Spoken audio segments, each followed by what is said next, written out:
uh, you know, we're fucking big shots. Yes. We are in charge. We're taking the system over. It's us now. This is the room where it happens. Yes. That room you've heard about is here. Yes, this is the control room. The one that is behind your eyes. The one that you are is piloting everything. You are in the control room with us here. We are Moon Cult. Yes, we are the Moon Cult. We are the Mooninites. We have come to give you the biggest middle finger you've ever seen in your entire life. Hell yeah. And that is this piece of advice. You just gotta be beast mode all the time. Yeah, don't ever turn it off at all or you'll die. Yeah, if you turn it off, then someone else will be more beast mode. So you gotta just be beast mode 24/7. I like how we had probably 6 hours of in-depth conversation to get on the mic. Beast mode, beast mode, beast mode. And that's why hip-hop's misunderstood, I think, is because it's about boiling down the sentiment of 6 hours of conversation into like, beast mode. That is absolute. Well, I'm like obsessed with this, like the you know, the continual expansion and contraction, which, you know, when you're on acid is everything. Yeah. Constantly fluxing in and out. Infinitely scalable. Like we're a vector image right now. Right. And so when you view society as something where it's just like, oh, let me just let me just choose what scale I wish to be at. Right. And then like you can make that happen. And you just have to like really believe that you can do that. And that's mainly the thing that will allow you to do it. Rule of attraction works wonders for Conor McGregor, the fighter. I don't know if that's your field. I don't know. That's what you foray into. Okay. Conor McGregor is the fighter who lost really big against Mayweather because he's the mixed martial arts guy who's like, I can beat up the world's best boxer. And it's like, well, we all learned a very valuable lesson. People who believe in the law of attraction, or as like Hunter S. Thompson or Dick would call it, the Great Magnet. Right. The law of attraction. The belief that like, nah, it's mine. I've got it already. The only difference between me talking to you now and Rick Rubin talking to anyone then was perspective of time. Right. Right. It's like how far removed are you from this moment and this room? Egypt was smaller than 300 people when Todd ruled. 300,000 people, you mean? Oh, dude, like, what do you consider Egypt? Yeah. People with homes? Not even 300 people had homes in Egypt when Tut was alive. Yeah. What do you consider the citizenry? Think about how that's been, like, used in history, right? You think of, like, there's a slave class, there's a working class, there's a citizenry, there's an educated class, then there's a ruling class. Right. Yeah, but there's like 80 people there. Right. Like, rescale that. Yeah. Yeah. Like, that's what was going on. So when you look at numbers and you look at how scaled down that is, right? Obviously, we're exaggerating, but it is scalable down to however you want it to be, to parse it, and to get the lessons out of it, which is exactly. Like, propaganda was one dude convincing another dude that God said, I get to have your food. Right. And, like, that's the first marketing. It's like, no, like, God and these 3 fat guys say that that's my food. Yeah. Do you have 4 fat guys and another God? Or, like, are you mine for a while, right? Exactly. And, it's like this bizarre social, like, trading system of power. And then people, like, they put themselves into these, like, weird social trapezoids of, like, it's just, like, whatever you want it to become, it ends up becoming that. Right. You know? It's just, like, whether you're intending it to or not. Like, it's reacting to something deeper that you are doing, you know, that you're doing on a deeper level than you are fully cognizant of, you know? For sure. Right. Like your brain's running, like 1 million subconscious processes, even as we're super aware of those subconscious processes. Yeah. There are further subconscious processes that make what we're saying sound stupid or not, depending on how many drugs you've taken. Exactly.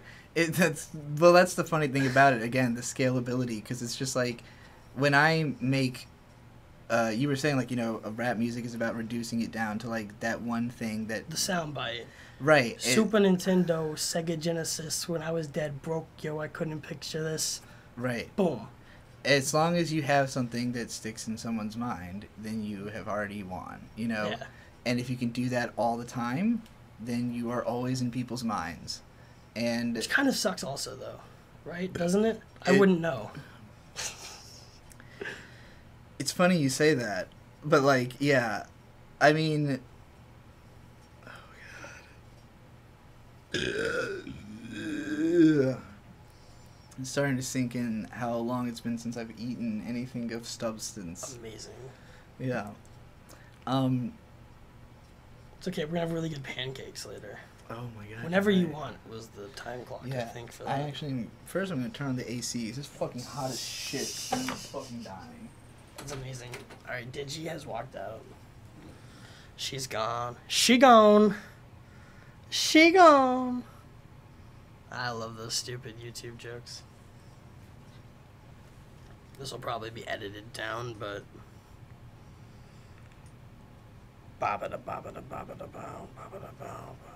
Is there anybody that if you were to interact with them, that you would come out of the interaction feeling like, me and this person are both sane people?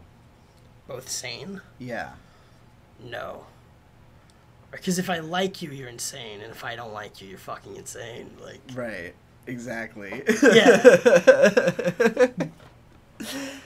Yeah, I guess, like, you just have to, I mean, the fucking insane ones, they never stop coming. Like, I eventually learned that in order to live in this current weird social media society and to, like, make your living through your existence within a weird social media society. right. You are selling a essentially valueless product in that it has no physical benefit to someone's body or well-being. Right, at all. It is not a product. This is just talking about shit, right? Your willingness to spend money on this is the only thing that allows us to do it. It's a weird recursive spiral that it's just like, well, I decided that I would be somebody who gets paid to do this, and now I am. Absolutely. I'm sure you've, in your career, come across dozens of those, like, oh, I'll buy a better mic when the listeners pick up type people. Yeah. They don't buy a better mic. They become the official podcast, which like still sounds like 4 random popular YouTubers like don't know how to do audio engineering. No, yeah, like, it doesn't sound good. Tons of massive stuff sounds like shit. Yeah. Because that's not the skill they have.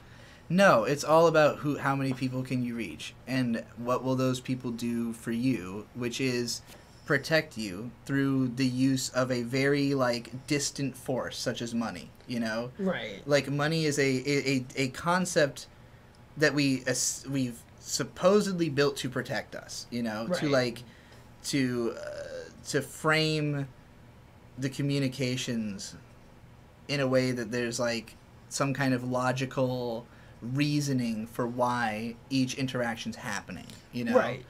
And, like, at the core, the logic is not nearly as important as the, like, initial just idea of, like, the fact that you wanted to do it, you know? Right. It's like, okay, I want to do it, so let me make it happen as fast as possible. Whatever the result of that is, we'll see how people feel about it, and then we do another one, you know? Yeah. If the first one didn't work, do another one. If that one doesn't work, do another one. Endlessly do another one. If one of them works, but, like, what does it mean for it to work? And then when you ask yourself that question, then you become, okay, where do I even want to be when this is all, like, where do I want to eventuate myself at, you know? And I don't know where that is. Like, I don't know what my final destination is, and nor should I, probably. It's better to just be in this moment, just doing whatever. Because you're already in a phenomena, like, that you created, that you're... Because, like, you would have been, theoretically, the first generation of people who could have grown up to be you.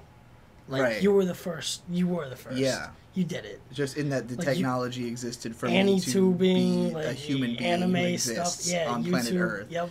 Like, the convergence of a Western and Eastern market that had not previously worked together until, like, the 80s, 90s, right? Right. Yeah, no, for That's sure. wild, because the ripple effect there is endless, right? It's just like, it's all quote tweets all the way to the bottom.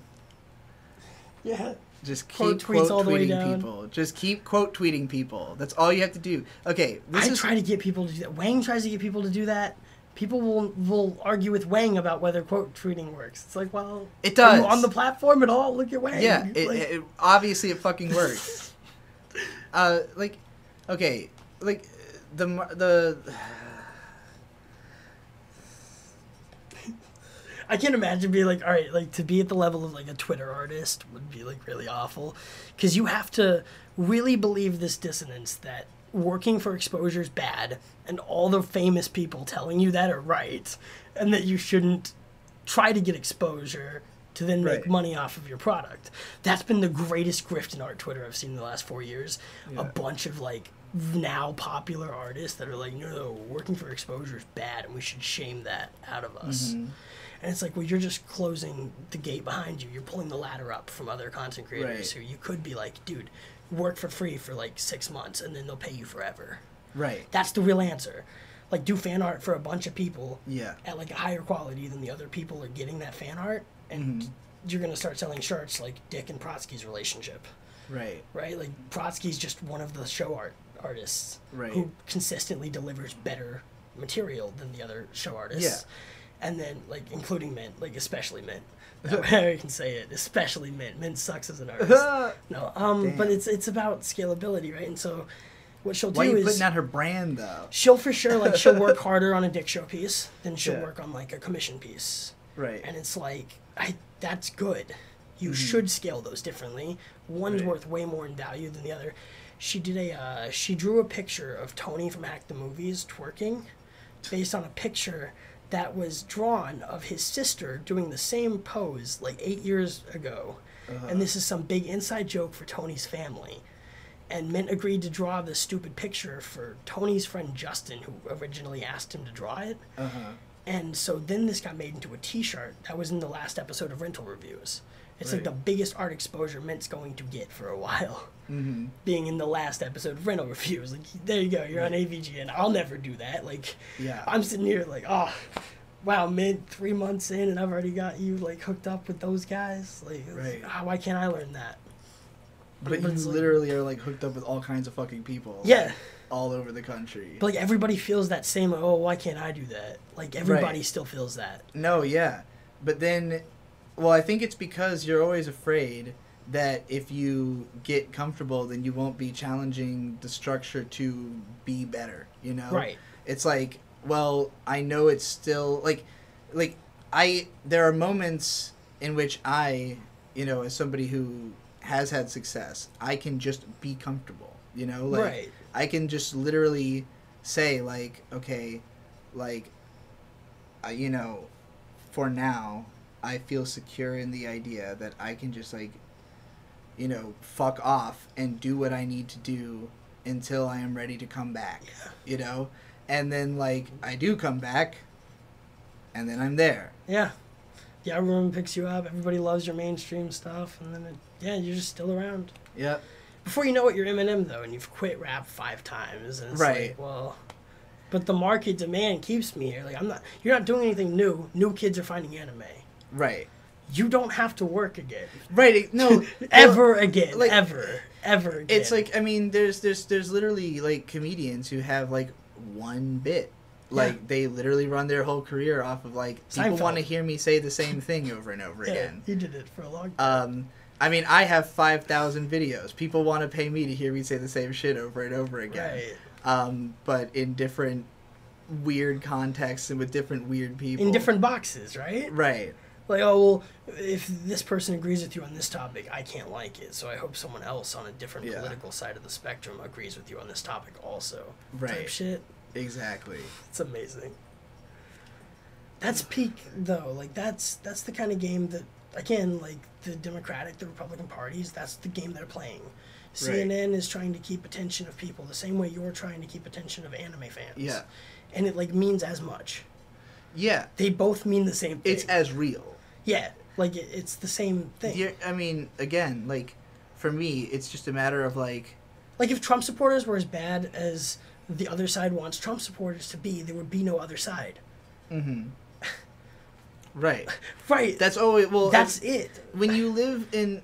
Like, I mean, the essence of postmodernism, essentially, is, like, you know, that when you live with mutually assured destruction... Right. As a possibility, then there is, like... It's like, okay, well, are you going to do it or not? Are we going to blow it all up or not? You There's know? a big element of that. And so if we're not going to do it, then... So I'm guessing... We have to all participate in the system of not doing it, you know? I'm guessing I know a shit ton more, like, 3%er type dudes than you do. Like, I know, like, militia people. I don't know any people like that. They're all for it. They're like, let's go, boob time. Like, I know a lot of, like, Boogaloo boys who are like, yeah, let's go. No. Take it away. Like, and the mindset is kind of like, as soon as the police are not in Seattle, yeah, then they're not, like, in the suburbs of Washington, right, like, interfering with normal people's lives. Mm-hmm. So it's like, that's the approachable angle there. But, like, in real life, it's just a bunch of people who don't care about, like, Twitter. A bunch of people from Chaz, like, had not heard of George Floyd.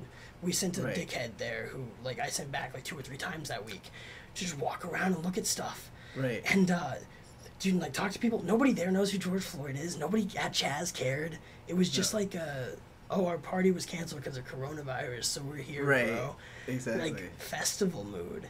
Right. It wasn't a political thing, but CNN needs it to be.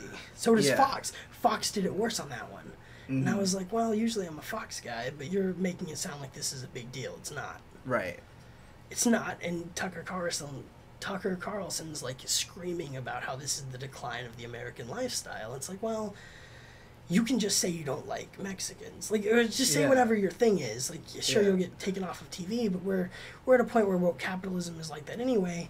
Tucker Carlson's show has the highest ratings on television, and he's still getting ad pulls. Like, so they're not doing it for money. But, like, once they do it to Carlson, everyone else should go, they're not doing it for money, and then redirect. Right. They don't. Because they're still trying to earn money in a world that is no longer based on money. Exactly. And the faster, like, I mean, the technology just continually makes it easier and easier for you to just not need to be in the system. True. And to just literally be like, oh, I just don't want to participate. And, like, unless you force me to, I won't. And, like, you probably won't force me to if I'm not doing anything that bad. So that's why I try to stick in his face if I don't do anything that bad, you know? Right. Like victimless crimes. That's the line. Yeah. For me, it's not even is it legal anymore. For me, it's like, well... To me, it's like anything that's on the internet and within that world is, you know... Like, it's not that it's separate... Because obviously the internet and the real world are the same place. We're the same people, you know? Right. We're all RPing. Right. And so, like...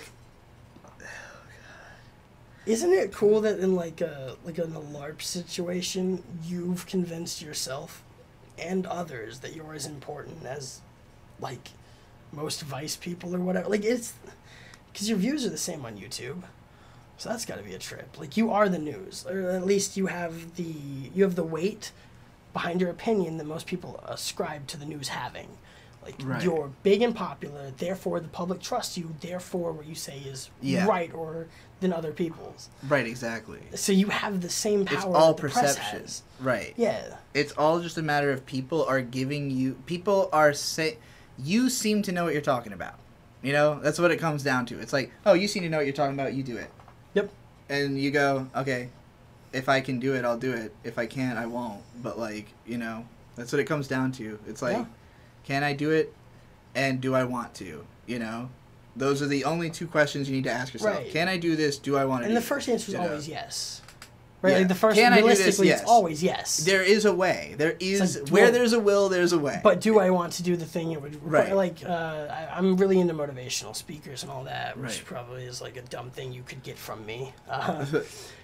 the Eric Thomas, the hip hop preacher guy, like his whole thing is knowing your why and like following through with that. He talks about Buster Douglas a lot, who is a boxer who was the first boxer to effectively knock out Mike Tyson. And then everybody else after him realized he could be beaten and just beat him up because Mike Tyson, the bubble, was burst. And Buster Douglas is just some like random wild card who was not even supposed to fight Tyson the night he knocked him out. But he got thrown on the card, however that happens. Fucking, he tells his mom he's going to fight Mike Tyson. So she goes around the neighborhood telling other people, like, my son's going to knock out Mike Tyson. And they're like, oh, whatever. And then she dies, like, the week before the fight. Jesus. It's like, you know, you got like 9 months leading up to this. Your mom's been talking shit. Now she's gone. She's passed. Yeah. Did your mom lie? Like, did she lie?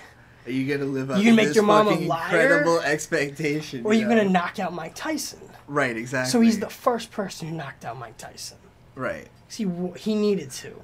Right. It's about knowing your why, and his why was stronger than Mike Tyson's why, which was to be the cool guy who hadn't been knocked out yet. Right, exactly. He lost his why. Yeah, and that's having a strong sense of why am I doing what I am doing is so core, and I think people's I think most of people's like anxieties come from that, like just that feeling of like I don't know why I'm doing this. Yeah. You know, like why am I doing this? And so like you have to navigate a reason to be doing it that is acceptable to yourself, you know? And so like capital gain, because it allows you to sustain yourself within society, is a pretty good one. And helping people also, because it tends to benefit you in kind anyways. Yeah. And ergo, you know, both these forms of capital, we just like literally just trade in as much as we feel like it. We're just like, hey, I decided we're chill, so we're chill, you know? Well, like when I first hit you up out of nowhere, like, and like we tangentially know of each other, we never really like talked. So that was a big like, well, that's probably, I wouldn't even know how weird that is. Like anyway, like being asked to like hang out with you is a weird. Nobody's ever asked to come hang out with me, right? Right. Like, well, it's strange because I'm like in a very centrally located, you know, place. Metropolis. Like. I mean, this area, like, again, it's like it's just an endless suburb, you know? Like, Virginia is just suburbs. No, but it's like, paradise. That's why it was built this way by Virginians. Right. This is the place that, like, America was built to be, was just Virginia. Right. Well, I mean, we literally, this is the first place that we colonized. But unfortunately, it was, like, not a place that our species even could fucking live, like, successfully. Started dying. Because, like, you know, arguably they like that. So May she took like Native American studies in college. Okay. And she had a professor who was purporting the belief, and this is, you know, right. Traditional science does not back this idea, but he believes that like as far as I know, I don't even know. Because who fucking decides? Sure, who decides what's real or what's not science in this fucking world? But like, literally peers. Isn't that weird? It's peer reviewed. It's all peer reviewed. Oh well, I'm a peer. Are you? Do other people agree with you? Then you're right. Sure. Yeah, exactly. How many people agree with you? All of them. Then fucking you're really right, right? Yeah, exactly. Gravity. But like, but again, you can just control the level of it that you want at a given time. Right. So it's like you can always just grow, shrink, do it as you see fit, see what works for you, find your place in society. You know, like it's people literally, they will trap themselves in like a thinking of like, I have to do this one thing. You know, like I have to do this thing. I have to be this person. Like you know, Maddox, I have to be this constructed identity because I can't be who I really am, you know? And it's like, just be who you really are, Maddox. Like, I don't know who that is, but you just need to do it, you know? Like, because what's the worst that could happen? Like, why keep it up now? What are you still afraid obviously of, like really fake, and it's like, why? Well, why? What could you lose? Right. He's become, and I do think that he actually listened to my advice, because in my dick show up here's the retard new types thing I wrote. Yeah, new type chart. Where I said... You mean the segment where Dick yelled at Chris the Kiwi? Yeah, that shit was fucking hilarious. Oh my god, I love that segment so much. Yeah, the same segment where he's... You fucking... Chris, you goddamn my girlfriend. Fuck you. Yeah. You retard. Like, it's so good. I mean, it's all about, like, managing thresholds with people, you know? It's like... See that guy got away with it, like, in court? He's allowed to do whatever he wants. That should tell you something about yourself if you're stressing about sending a message to a girl that might get rejected. Is like, yeah, but he's allowed to threaten to kill them. So, like, what? Like, just say, like, hey, you want to get coffee? And meanwhile, what do you even have to say to get taken off the street in, like, a van? You know? Like... Right.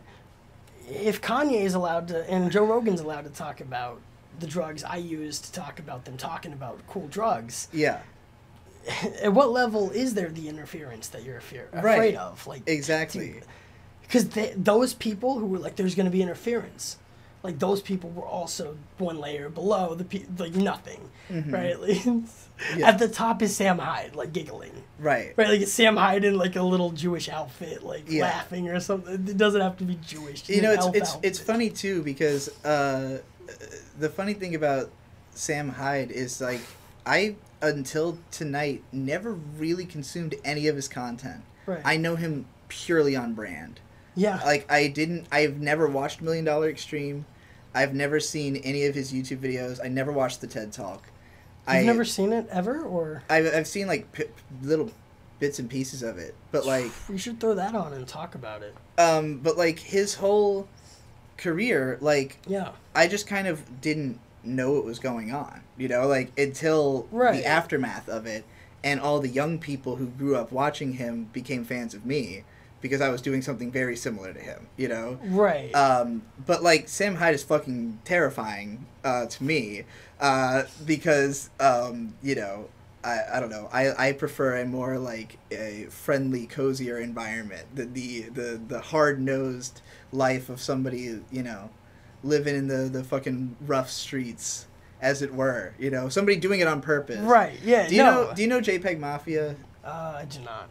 Jpeg Mafia is a rapper from well, he came to Baltimore because it's like the hardest city in the world. Right. Like he was like, I want to be the grimiest rapper from the grimiest city, so I'm going to the grimiest city, and that's where I live. And like, this is the city where the most like social sort of revolt happens. Like that they're a city that like will literally fucking go to bat against the government if they have to. You know, like. This is a place where you can just, like, you know, and he's a guy who's out there, like, shitting on the alt-right while also saying how he's, like, pro-Second Amendment, you know? So it's, like, and he's just fucking with everyone. He uses all the iconography. He's got Trump hats. He's got Pepe hats. He's got everything. Because it's just, like, do you understand, like, and he constantly has this soundbite, you think you know me, throughout all his music. Because it's just, like, it's all whatever, you know? Yeah. I'm a lettuce kind of salad kind of guy, as Eric Andre was one of his skits. Yeah, me and May reference that constantly. Just like, yeah, I'm just like a lettuce kind of salad kind of guy. I think that's basically like this generation in a nutshell. Is like, yeah, I'm just like a whatever. Yeah, throw me wherever you need me. Throw me wherever you need me to be. I'll be there. And that's such a useful tool, though. Like, the willingness to be thrown into new experiences, like, created a bunch of industries that didn't exist, right? Like, all this dumb, like, gaming stuff, like, the world of gaming has, like, moved technology forward way further than I'll ever understand it. Yeah. Like, those gaming nerds, like, oh, those Nintendos. Right. Like, and I get to, you know, tweet about it. Yeah. Like, I'm not a tech guy. I don't give a shit about that part, it's like, just, software stuff, right? It's like, it's bizarre because, like, yeah, I mean, the people who know that stuff, I'm glad they exist and they know that stuff. How do I continue to justify my existence as someone who doesn't know that stuff? Right. So, well, you know, just consume. Yeah. That's the answer. Well, it's like, you could grow your own garden. Like, you can't make an iPhone. Right. Like, we but can't just make so an I'd iPhone. rather do it. You know, I'd rather just use the iPhone because I have been locked into this system because Right. I have attention deficit disorder, and I am convinced eventually these people will die out, and I will just be the one running the system anyways.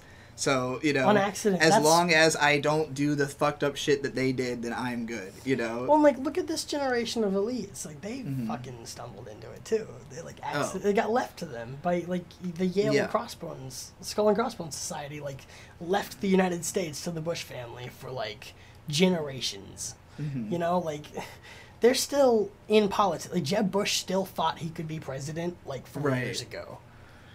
Right, like, they're still in control. Right. And it's been at least 92 since they wanted to be, they started being in control. And that's kind of how, like, elitism and power works, right? Like, Epstein was friends with all of them until his death. Yeah. I think Trump and Biden are friends. Because I'd be friends with both of them. Yeah. I wouldn't be friends with Biden. You wouldn't be friends with Biden? No. I don't think he has dementia. I think he's a real pedophile, though. Oh, do you think he's a pedophile? I mean, well, I try not to follow any of that because the line is bizarre. Like, either every celebrity I like fucks kids or none of them do, so I'm trying to keep it clean. Like, I mean, like, I think it's this was something I was purporting that, like, what is it that motivates? I think there are two motivations of anyone who tries to seize as much power as humanly possible. Right. It's either I want to do it so I can set my people free, or I want to do it so I can subjugate people. You know. Right. And so it's just like, at what level do you perceive to be subjugation? Right. You know. Well, because how do you set people free? What does that really mean? It means subjugate people that aren't my people. That's what set my people free means. Right. But like it's really rude to speak in the opposite of those words, you know? Like you're allowed to say, set my people free. Like that's what Moses and the Pharaoh were talking about. But you shouldn't talk about, right? That's polite society doesn't want you to talk about the fact that means make everybody else a slave. Yeah. Is like a fucked idea. But then you get into like hip hop's really great at this encapsulating like massive ideas into small groups of people because like Odd Future is like this. Like Odd Future is a company that like Odd Future I think is like the guiding light of like our whole they literally said we're the Odd Future. The Odd Future's here. Yes. You know, this is the Odd Future they purported. Yeah, we're just like doing it now. Yeah. I mean, Eric Andre and Dick were so close to like being like because they were both on Mansers.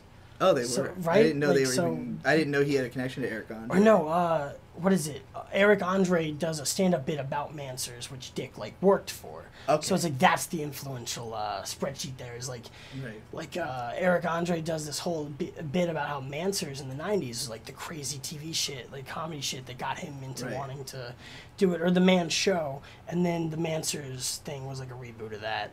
I hate TV. Me too. But like these all exist on IMDb for people who care. Right. But this like, is how people were sustaining themselves as artists in the previous decade. Right. Like we will show you how to do it in the continuing decade. But like, they just did like their dumb other shit on TV, and that inspired like people to do stuff on the internet. It's weird because like I do think Dick is one of those people who like maybe missed any like generation thing, or he's like laughing at home while people speculate about what generation he missed.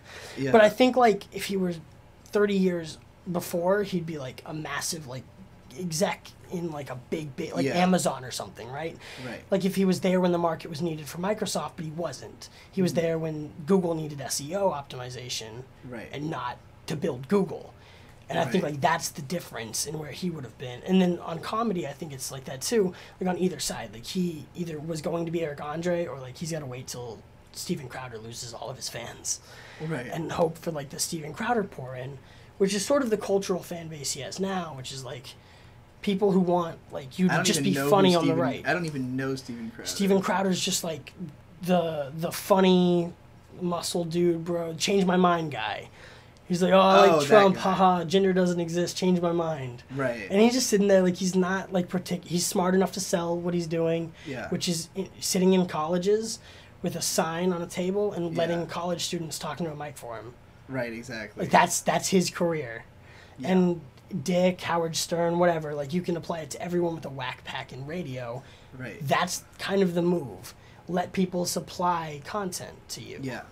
And at some point, when you look at somebody like Maddox, for instance, who we were talking about, that like he won't listen to anybody, and so he traps himself in this prison of like he can't go beyond his own ideas because he has nobody to talk to who would help him to get his ideas out there.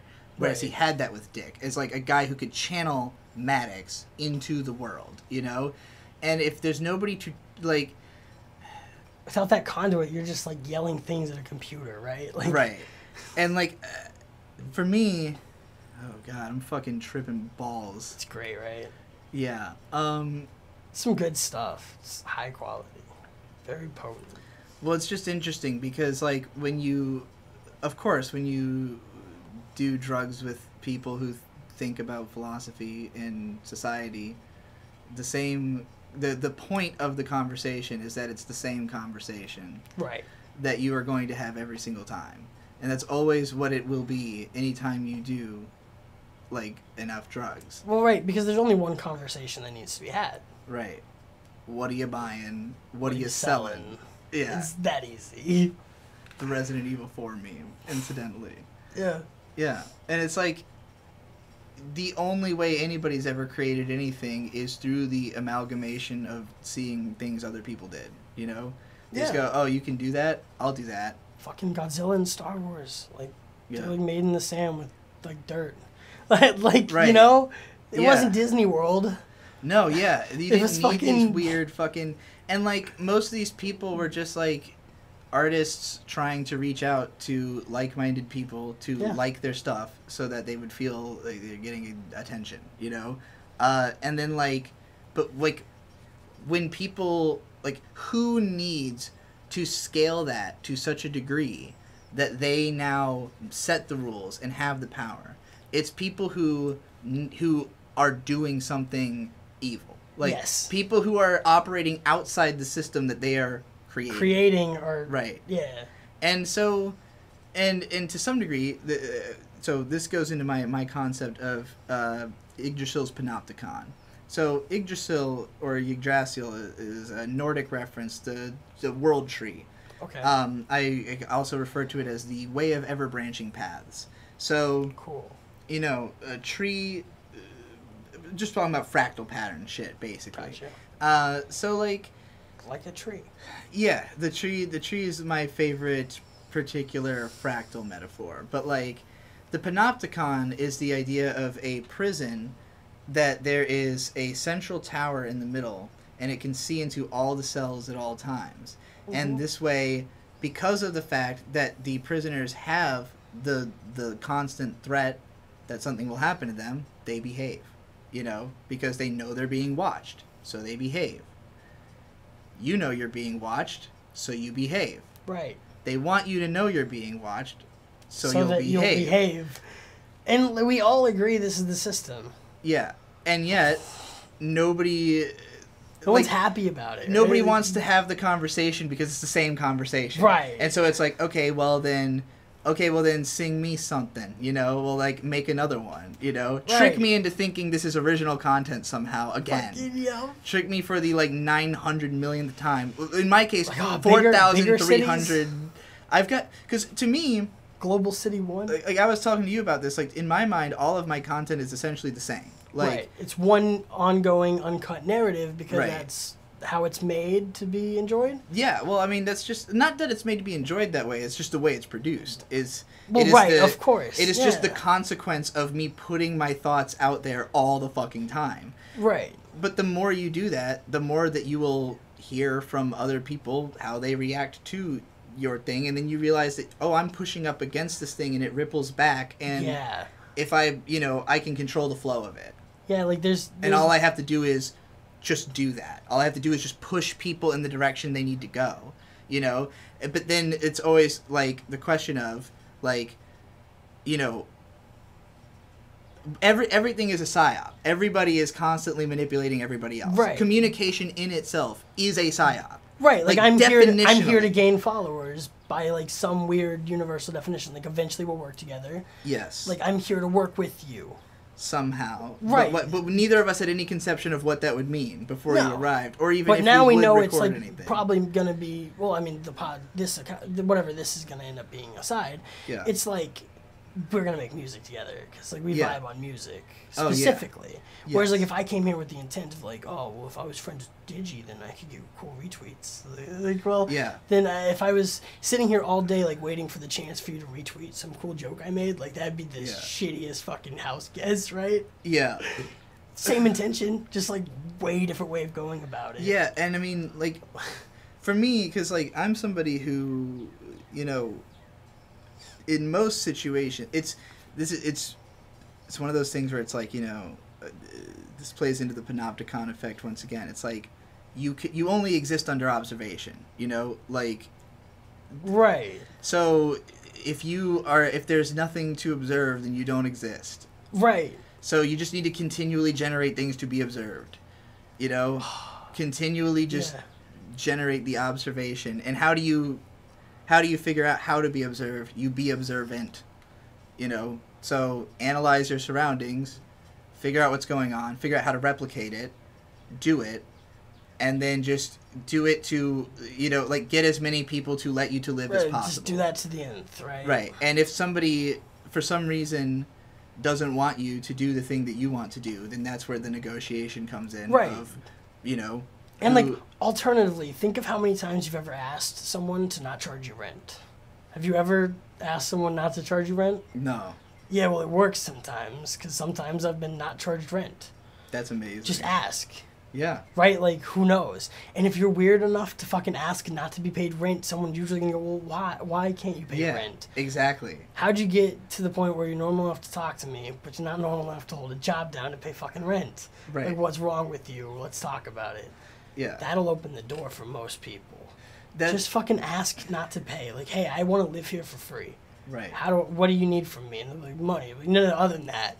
What do you need from me? Like, do you need to meet a YouTuber? Like, do you need whatever? Right. You know. Do you need like an art piece made for you now and then to stoke that type of your ego, or? It's just like, well, because there's so much of it at this point that like trying to just find like everyone is trying to build their identity out of like this cloud of all this shit that like you've consumed throughout your life, and the more reference points you have, the more complex that is, and when you boil it all down to a singular, it just sounds like you're saying the same thing over and over again. Which we've been doing. Right. If you make it more complex, then people will be like, oh, it's different. Yeah. But it's fucking not. It's not. It's not fucking different. If I had management on top of what I'm doing right now, then I can tell you what to do. Yeah. Like, what do you... And people will literally think that this is... people will think we're saying this to be funny. Yeah, but... They will trick themselves into some thinking people that this is will never ironic. Get this. Like, we're saying it right now to you, person who thinks that this is ironic. It's not.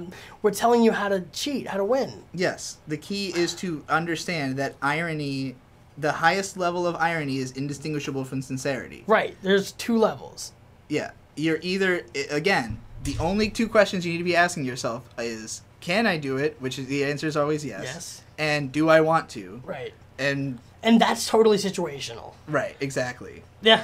That's kind of how I feel about stuff too. It's like with like some of these like alt-right political figureheads, they'll live with their parents still. Like, right. Well, you're not a thought leader. You don't have an apartment. Right. You're not in a you don't lead your own. Who will home. go to bat for you? Like right. the government's power is that they have bats. Yeah, you literally need to have bats if you want to fight bats. So, like, do you trust the government or not? You shouldn't. So, don't. You shouldn't. Don't do that. You need to also have bats. Yes, you should probably have some people with bats who you trust who are better than the people in the government. Because there's a reason you don't trust them. Because they're fucking bastards. There's a specific type of cultural conflatance of those two things that just happened, like, the last 2 months, which is like a bunch of rich white Democrats are like, no, we know what black people care about. Right. And a bunch of black people are like, we fucking hate you. Oh, yeah. Like, we hate you, Karen. Yeah. And like, Nick Cannon is anti-Semitic now. Like, and Ice Cube has become anti-Semitic in the last 3 months. And it's like, well, You're telling them stuff like, hey, don't criticize this group, make fun of white people. Right. And then when you fire Nick Cannon for not the white people thing, but the other thing, and we're not allowed to say what the thing is, then you radicalize a bunch of people into thinking your thing is special. I don't care if anybody says what the thing is, incidentally, because, again, I do not let them have power over me. Of course. Yeah, but platforms don't care about what we, you know what I mean? Like, the platforms will just, like... Okay, yeah, the platforms will, I mean, YouTube will just if kill the me. right A-log just, like, reports it and goes, well, from this second to this second. It all comes down to the A-logs, and that's who the ops are. I mean, what is the difference between a CIA agent and a fucking, a Kiwi Farms poster? Like, fucking literally, nuts. what is the difference? Like, what is the, one... The Jannies are doing it for free at Kiwi Farms. The only difference is that one has decided to be ballsy enough to actually carry a gun and train themselves to kill you. Right. And like them and their friends are allowed to do it. Yeah. They just do it. They just do it. Yeah. And then you, Kiwi Farms poster, allow your entire life to be that you live, you know, subservient into a system of that you hate. Right. Oh man, it's so like it's I always come back to Lil Ugly Mane said it best. They trap you in these systems that are phallic in design because they fuck you in the mind. Boy, they fuck you all the time. Oh yeah. And yeah, it's that's just what they're doing. Yeah. They. Whoever they are. We are them. Yeah. We are now them. I am now they. All right. Whoever your conception of they is. Well, my roommate is they, right? That's the fun thing about that guy is like he comes from a family of they. His we go down to L.A. and we're usually hanging out with his family who are like big shot Hollywood producers, like made The Office, right? Like in Toy Story, and I don't know what else I'm allowed to say, but like to not get too close to his family, but like they're like real people in L.A. who made the real art. Right. So like when you're a YouTuber with any distinction between, it's like no, like my roommate's like dumb bitch cousin like made that. Right. Like that's not real either, guys. No, yeah, and most like Pixar doesn't make it more real than YouTube. Right. Anime stuff. People get themselves so like there's a big thing in the anime industry, of like the fact that like animators are underpaid, and this is like just has always been the case. It has always been the case because the industry was built on people who were just wanted to draw. Wanted to do it. They just wanted to draw. They did it as much as humanly fucking possible. They lived in not good condition. Like, a lot of them die. A lot of them literally work themselves to fucking death in this industry. It's not a great place. We want it to be better, so we're making it better by insisting that it needs to be better in this particular way, and then enacting that. It's again, every time it's just like, make the decision and do it.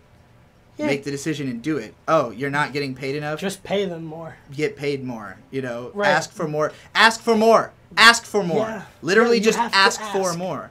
And it's all about swallowing your pride, but most of us are like, we all have like this weird...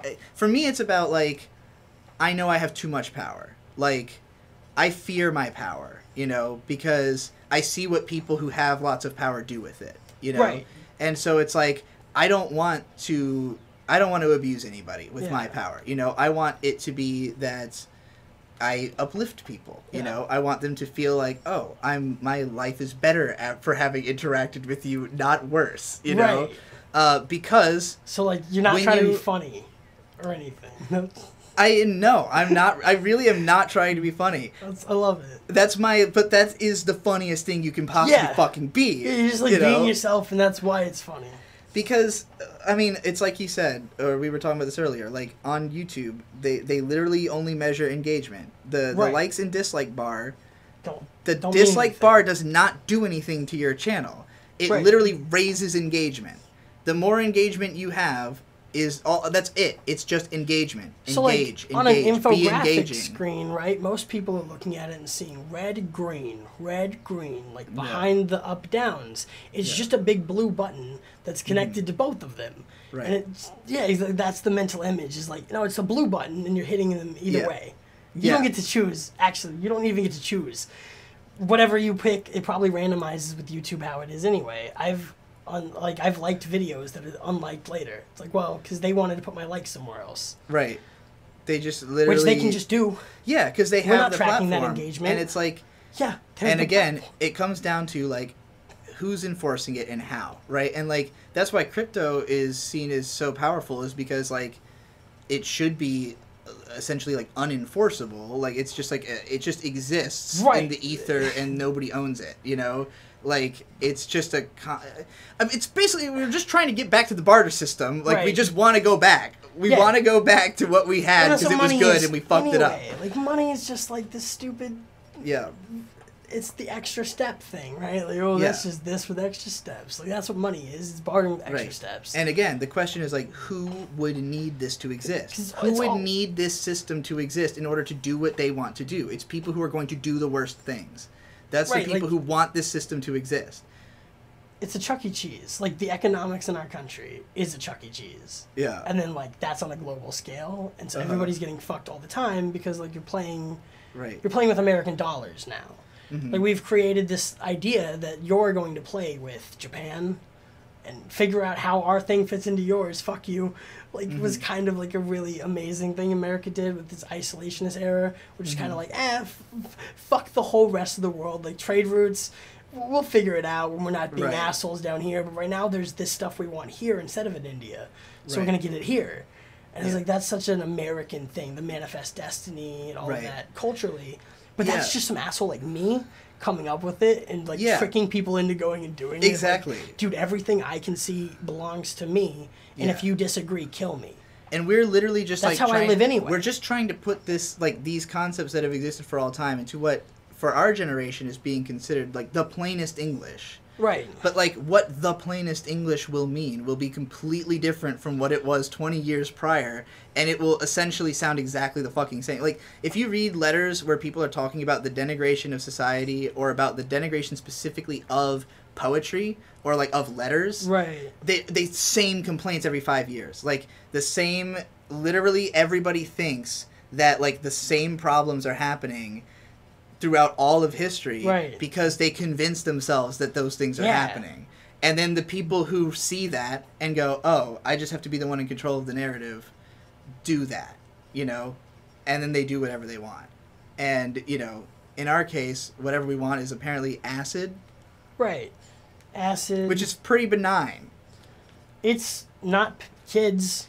Yeah, exactly. That's why we're fine talking about it. Yeah, it's pretty great. And we can sit here and talk shit and, like, piss off a bunch of people online who care more than we care about whatever the result of this product will be. Yeah. Like, I'm not going to ever think twice about this. No, but, me like, neither. Your comment section is going to go fucking nuts about my comment section will be... Right?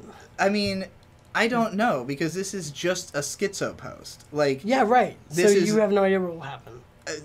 Who knows? Like, how do people interpret that? Because, I mean, okay, anybody who's in my audience, who is really in my audience, will obviously get it. Because they listen to me talk all the time, and this is not necessarily new to them.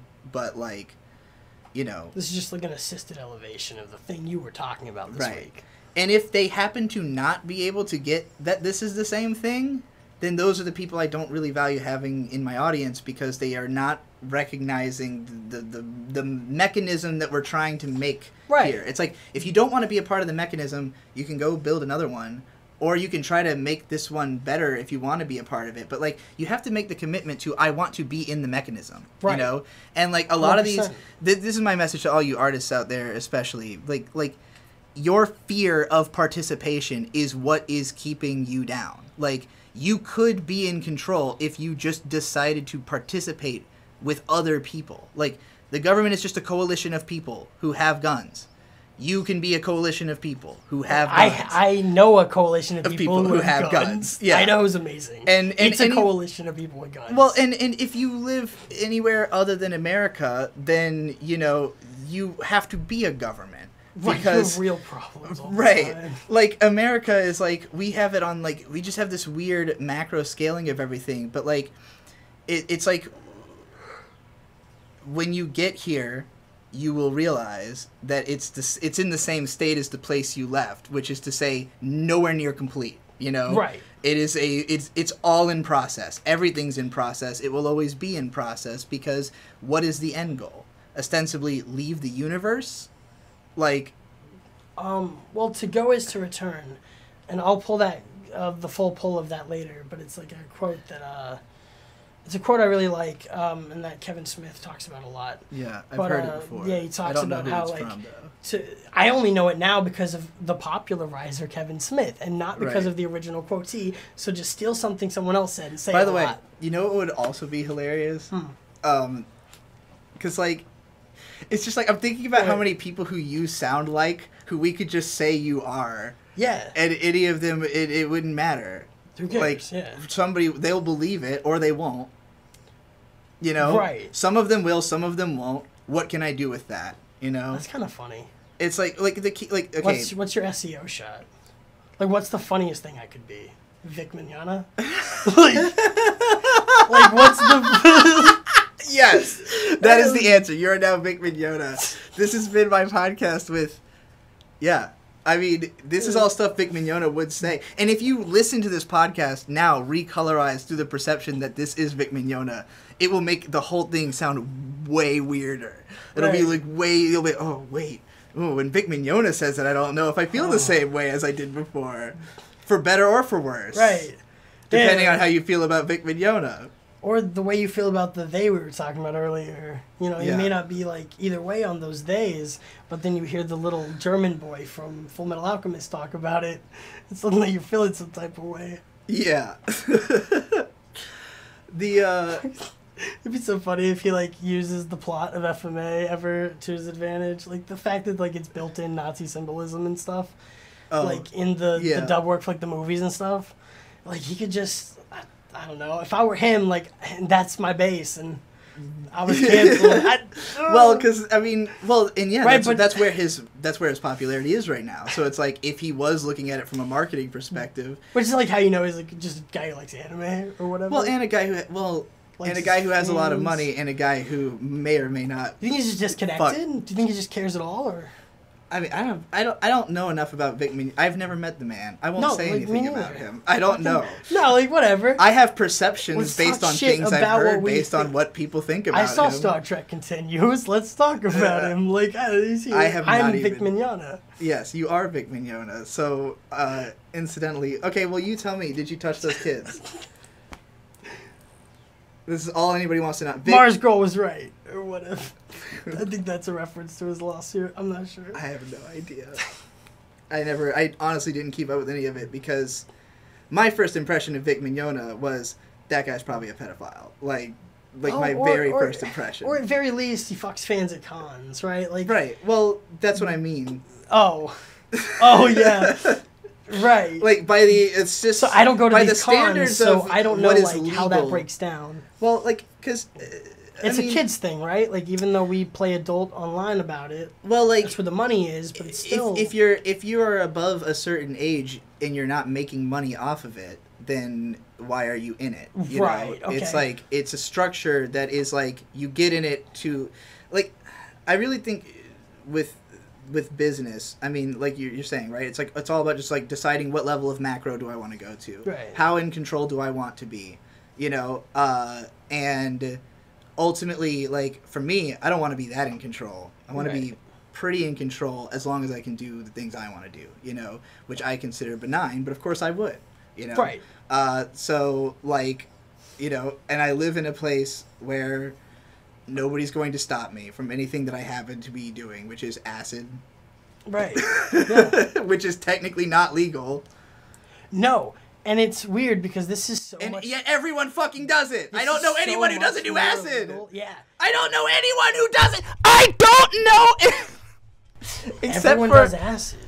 And like it.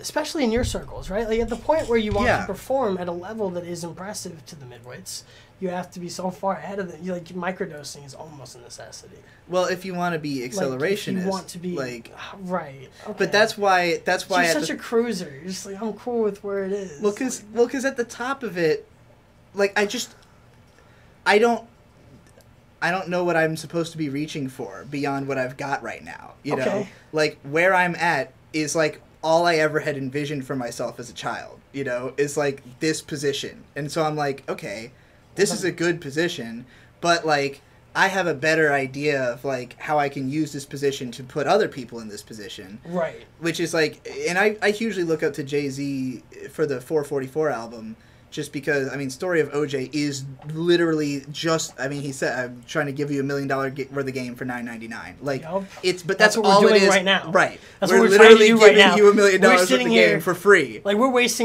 not wasting our time. We're doing what we were doing without the mics on. Yeah. We're like doing it for you now, and hopefully you, the disembodied audience, will get something out of this. The funny thing is that because of the way I run my career and the way you run your career, is that even though I am tremendously more famous than you are, supposedly. Right. This, like, for me, this venture will have no profit. And for you, it will probably have no profit. But, like, that is not standard for you. You could make profit. Sure, yeah. You know the people who will give you money to do the things that you can do. Right. That's again, we break this down to like this is all it is. It's like if I need to make this is what money a job is, or make drugs to come hang out with Digi, like I do that, and then I go hang out with Digi, and then I've got the drugs, and it's like I am now the man in the place with the thing I wanted to be. So and that's the exchange, right? Is like you get to do more acid than you've gotten to do in the past, so that for the next like 3 years you can talk about doing like almost 3 tabs of acid, and how that is different than taking 1 tab in a controlled setting. Right. It was like kind of like pushing it past like the norm. Yeah, I mean, I don't think you need 3 whole years to decompress 3 measly tabs of acid. I don't know. Like you get a lot of like content out of your stories. I think. Oh yeah, so, yeah. Like, you could just it's something you can talk about forever. Kevin Smith's still talking about that heart attack he had. That's why I remember that quote about to go far. Like, so to go is what everybody wants, right? If you study any artist, eventually you realize that everything they're saying is just quotes of other people. Right. And, like, it's a weird... like, they have their own reference points, so you just don't know the references you don't get, you know? Yeah. So you list, like... You know, I'm good friends with Endless Jess. Like, we rap together, and, like, we make some of the same references... But, like, he says stuff that I literally won't get until, like, years later when he, like, brings up the reference again in some other context. And I'm like, oh, you just got that from this dude? Like, I've been quoting you for years thinking you wrote that, you know? But you're just quoting, like, a wrestler, you know? But, like, it doesn't matter because the wrestler was already just quoting a paraphrasing. To be great is to go on. To go on is to go far. To go far is to return. Well, I've now returned and I'm ready to do it all over again. Sure. But who did the thing? Yeah. Who said the original quote? And it's asked in a reply here from 2015. Do you want to know what mine is? Like, that's terrible. Do you want to know? Okay.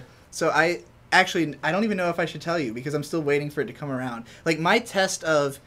The ultimate test of did I say a good aphorism is do I hear it not attributed to myself? And, like, okay, the most powerful meme I have on 4chan is... I'll show you. Well, we'll see if it's up. We'll see if somebody's posting it. Cool. You did the okay sign thing? No. I did a very obscure meme, but it comes up constantly. So if it's there, then it'll be That's the best kind of like influence online is what I kind of call dying the water, right? Like you just dye the stream. So yeah. That's literally what I'm describing. Is what I'm trying to find it, but it doesn't matter. Like so you're just dying your own little stream of the internet, and you get to see when it comes back to you. Like, oh, dude, and it's fucking it's the funniest. This is this is a troll. It's an op on some level. It's like the most benign troll in the universe. Yeah. But like, the idea was that on 4chan, there's these 3x3 threads where people say what their 9 favorite shows are, right? In a like similar to this schemata, but like just like these are my favorite anime, right? But I would go through these threads because I'm always interested in why do people like the things they like because that would teach me how to communicate with them, Sure, or sell stuff to them. Or sell things to them. Like we should clarify. Digi's like way on the good side of this, and I'm on the benevolent salesman side. That's where you have to be at the start because you don't have anything until you take it. Right. I've already taken it. Yeah, I already have it. Like that's why this is like a cool. This is way more like this is the kind of depth, like layered conversation that people wish they could have with people in their kind of field. And then they convince themselves that the only reason they don't understand what we're saying is because we're on acid. They're not on the same drugs as we are. Oh well, it's just saying drug stuff. It's just how everybody who does drugs sounds the same. It's like, well, I somehow have money to buy drugs all the time. Yeah, it's like... And you don't. Unfortunately, believing weed made you a loser when Snoop Dogg's walking around California he like, smokes smoking weed all the time. 52 blunts a day, according to himself. So then weed is not the factor here, right, Childish folks? Gambino smokes at all times, he said. You know, he was like, I can't not be high. And like, I live off that right there. That sentiment Right. of his, like Gambino's thing about never being sober. Like, and I try not to use like soaps and shit. Like stuff. Like I'm not gonna buy shampoo that makes my girlfriend a little happier when it's like, what if we just didn't spend that money on something? And soap is like a marketed thing too, to a degree. Exactly. I'm not saying like don't clean yourself. The internet likes to take extremes. You do have like look. I have like a sheen to me. I have a lot of oils people around me who are like, don't stop. Like everybody around me is like, stop using shampoo. Like like we need to grow. Like it's a meme. Shampoo is a meme. Shampoo's bad for you. Let it die. Yeah, it literally is creating the problem. It kills your hair. It causes the dehydration of your scalp. Most of the problems you are facing are things that someone created so that they could charge you for the solution, including America as a concept. Right, yeah. So. It's just turtles. I have to pee again. Cool. Okay, you guys, I'm sending you this voice clip from inside of Digi's studio because we're recording a podcast on acid, but Digi just went to the bathroom, so I'm checking my messages. But I wanted to say it like that so that Digi can hear it later when editing, and so that you guys are part of this, like cemented in this moment from like between state lines and stuff. The existence of this podcast is self-evident of the facts described therein. That, like, you are here with me. I am famous. Well, you know, like the you are. I'm probably as big a fan of you on Twitter as you are of me, and I didn't know it until today. Right. For reasons. Yeah, that's how the internet. Because we are Moon Cult. Right. And just like I'm probably, I don't know, like if you want to convince yourself BPD God is me, you can do that too. Yeah. You know, like you can convince yourself whatever schizo poster you want me to be, I am them. You know, because we're all the same we're all saying the same shit. That's the energy. Yeah, everyone is saying the same thing. And like, it's pretentious and gay for Jake Tapper to pretend he notices Moon Cult tweets and not Digibra tweets and like same follower count almost, right? Like, well, and but everybody wants to lock everything into wherever they want it to be. It's like, oh, Digibra's an anime person, so Mooncult was being political. I don't have to worry about Digi because they're an anime person. But that also is like literally my cover in a way, and I am not a dog whistler for anything bad. I am only, in fact, I am like kind of this weird and like I'm actually dog whistling for good because I'm afraid you're bird watching. I'm afraid that it's I am a bird watcher for sure. Yeah, you're bird watching. I'm whatever the positive flip of that is. No, that's very accurate because there's a lot of bird posting in the schizo community on Twitter, I guess. Yeah, there is. But see, like, it's like we all get it because we're like, okay, well, I'm obsessed with birds for probably the same reason they are. And so I'll just keep posting birds let's make it birds. Like, birds is now culture. We decided this. Birds is now culture. We decided this. Spread it, you know, like, do it. Just do the meme. But, like, it's just that people have to jive with your meme. Yeah. And if your meme is always just the in absentia of anything mattering, then how do you continue to make that interesting over and over and over again? And the answer is just keep recording yourself saying it because people will keep fucking listening to you. It doesn't fucking matter. Yeah, it just goes on and on. They will keep paying you to keep talking about the same thing. It's how Tony Robbins has a career, right? You learn just enough to teach other people how to say just enough to teach other people how to say just enough to teach other people how to... Yeah, and I mean, but people don't realize that they are learning through everything. Like it's not what people are saying to you that you're learning through. You're learning through every piece of sensory data you're intaking at all times. Which is why when you do acid, you realize like how fucking much data is being interpreted in your brain. Right. And like where you're realizing that like the reason you're trapping yourself or allowing yourself to be trapped in these systems is that you can't process the amount of energy it will take to escape those systems. Like the amount of energy it takes for you to imagine how can I live my life off the grid and not get chased down by the government is like that fear you have that the government is going to chase you down is why you are still living in society, you know? Right. Like, in the opposite of that, I'm killing you. Like, I don't have a car. I don't, like, I have the car. It's mine. Yeah. But I don't have a car. I don't have a lease. Yeah. I'm actually off the grid. Right. Like, doing whatever I want all the time. Right. That's where the danger is. But in a way, like, I'm in a really strange position because I'm like, I was pretty much straight edge up until like my mid-20s. So for me, it's like I came to a lot of the same realizations of the things that drug people talk about just from sitting around being a schizo, you know, and like and so like when you realize that like what doing drugs is doing is just like metaphorically, you know, upscaling your brain, you know, again, you realize that you can just reenact that metaphor onto society and therefore like it doesn't drive the influence back to you. And again, the great magnet. Just believe in the great magnet. Follow the trend. Buy the ticket, take the ride. Buy the ticket, take the ride. Like, we're not going to get... And I mean, romance is finding a billion ways to say the same thing. The boiled down version of all this, like the really pithy marketing slogan was like someone hit that a long time ago, and it was, I think, therefore I am. That was it. Like, they did it. That was peak intellectualism. No, the fact is, every single thing that we've quoted is someone who also did it, though. They all said that, and they also were successful for saying it. Like, I'm quoting you literally famous quotes that all mean the same fucking thing. These people literally had careers based on telling you the same thing in different phrases. In different ways. Different culturally. Yes. One said... cultural lenses. I think, therefore I am. One said, you know, the artist is abstract. You know, like, one person said...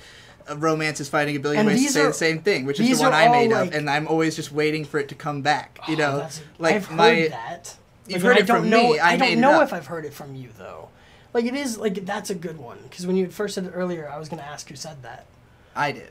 I made that. I did. That's the result of my first acid trip. Was boiled, because I spent the whole time like I have to come away from this with one perfect tweet. You know, like with a pithy, the ultimate boiling down thing that everybody will remember that no one will attribute to me. Because the only way you know that it was successful is if it's attributed to somebody else. Just out there. Yeah, right. Like, I think this person said like if you stare into the abyss stares back. No one knows who fucking just coined ended that. Up anonymous. It's usually attributed to Mark Twain. He didn't write it. Nobody knows.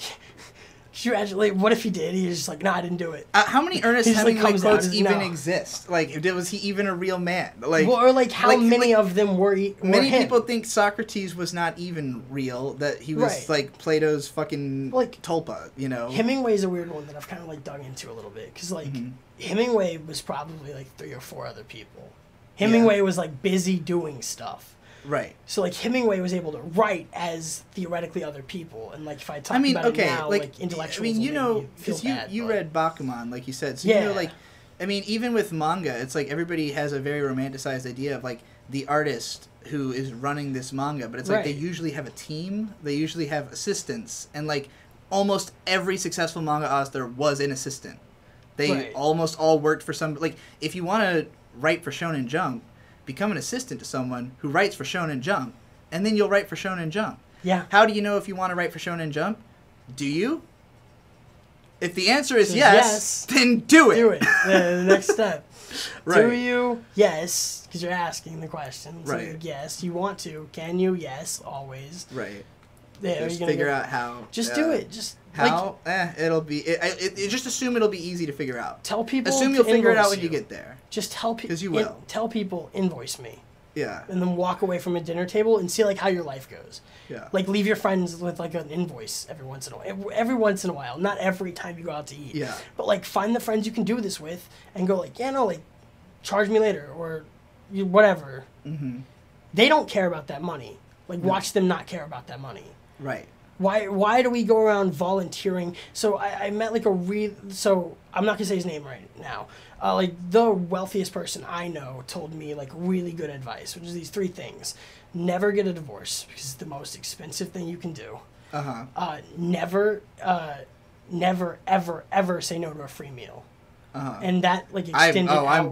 I will not, like, it's really funny. like prideful most people are about shit, and I'm just like, look, if you are offering me to pay for something for me, I'll take it.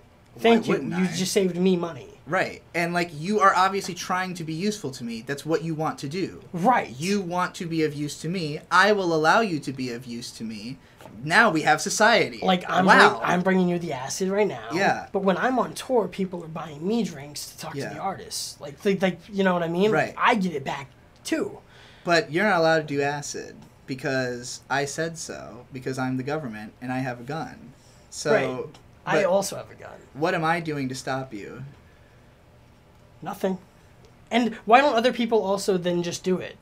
Right? Like, if there's nothing stopping them. The big thing that we kind of worked through with you is the interference, right? Or whatever. Like, there isn't one. I don't think there is an interference that's not at least the same level as the stupid shit we're talking about right now. Like, our interference, like your biggest, like, peer or whatever, Joe Rogan. Mm-hmm. Like, Joe Rogan and I have the same conversations with the same people. Right. No. I mean, well... Or not, just not with the same people. If you've heard Joe Rogan have a conversation and you can't figure out how to replicate that conversation, you'll never be Joe Rogan. You fucking don't know how to talk to people. If you can be Joe Rogan, you'll survive. Like, Joe Rogan's just doing he's doing Stern. Huh? He's doing Stern. Yeah. Well, I mean, he's just like... He just put himself... Like, literally, the concept of the show is, I have everyone on. And so he does. Yeah. This is an experience. That is the concept of the show, is I have everyone on. And, like... It's pretty good built-in premise. And, dude, like... Because I'm...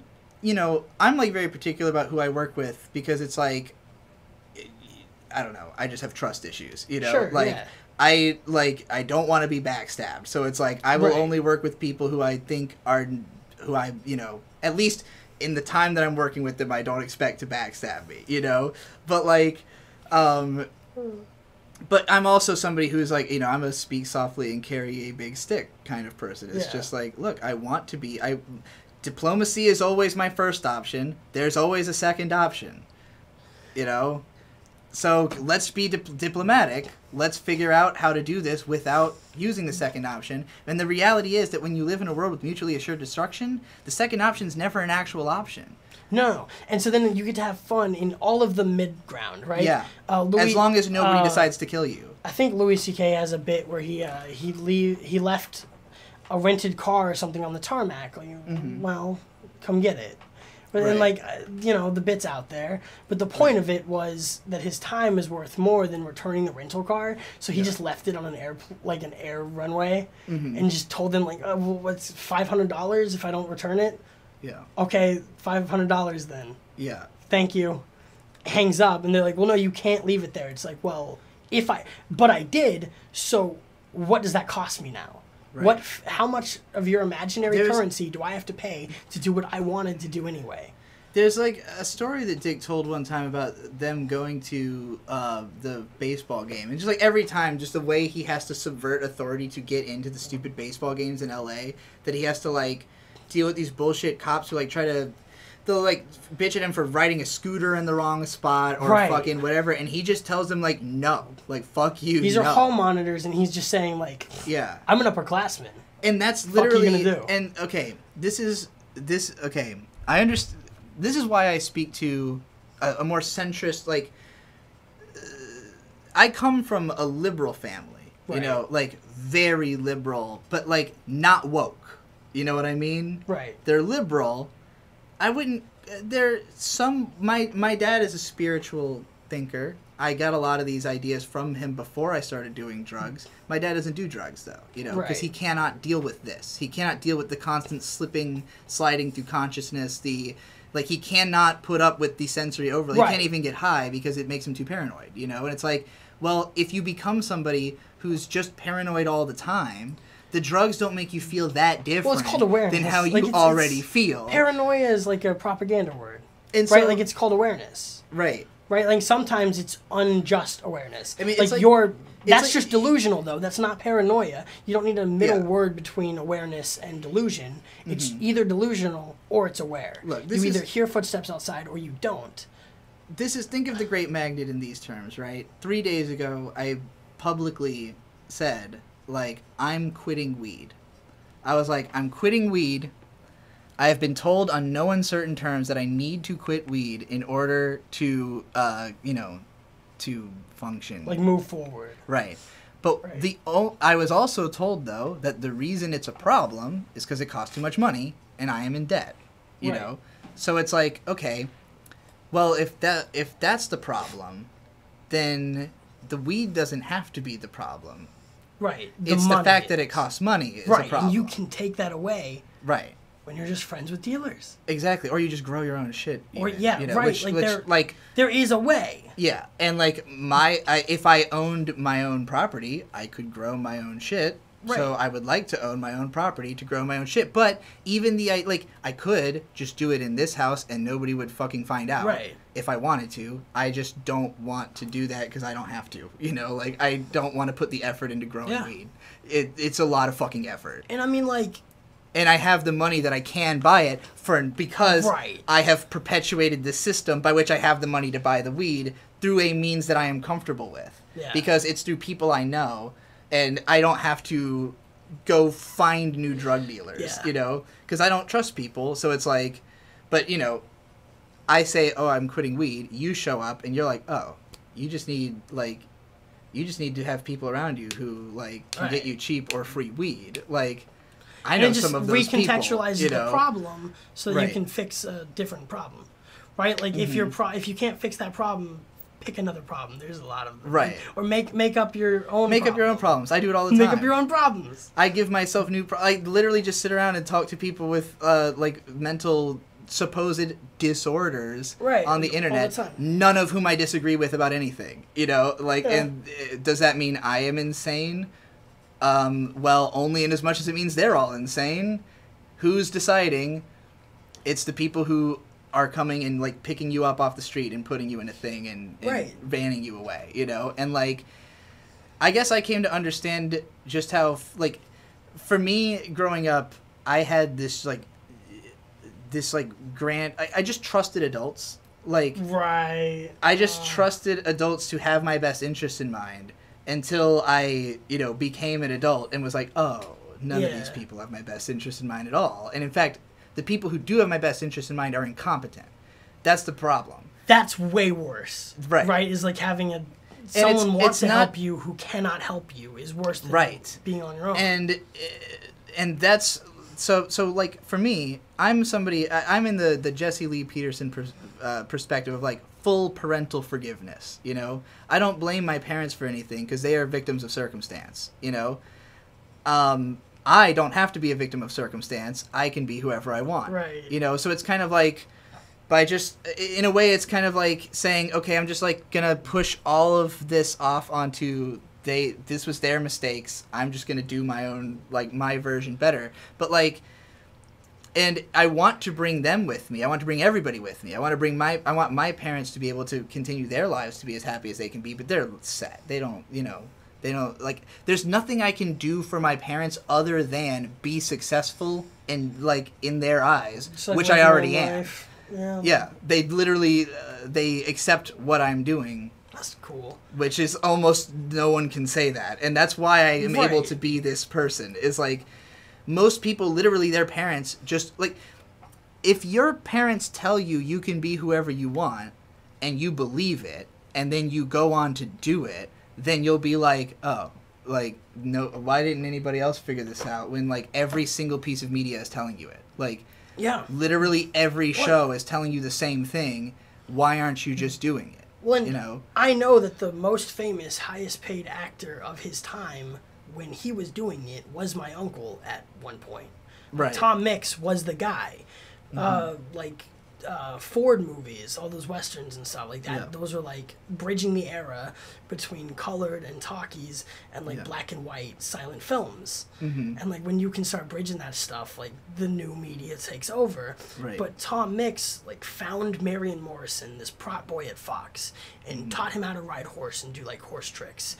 Yeah. And taught him to like go around to these prop studios and like ask people for like little jobs here and there. Yeah. And then told him to change his fucking name from Marion Morrison to John Wayne, and that worked really fucking well. And like he built a whole legacy off of it. And then Tom Mix died in Arizona. $1 million briefcase hit the back of his neck in a car accident.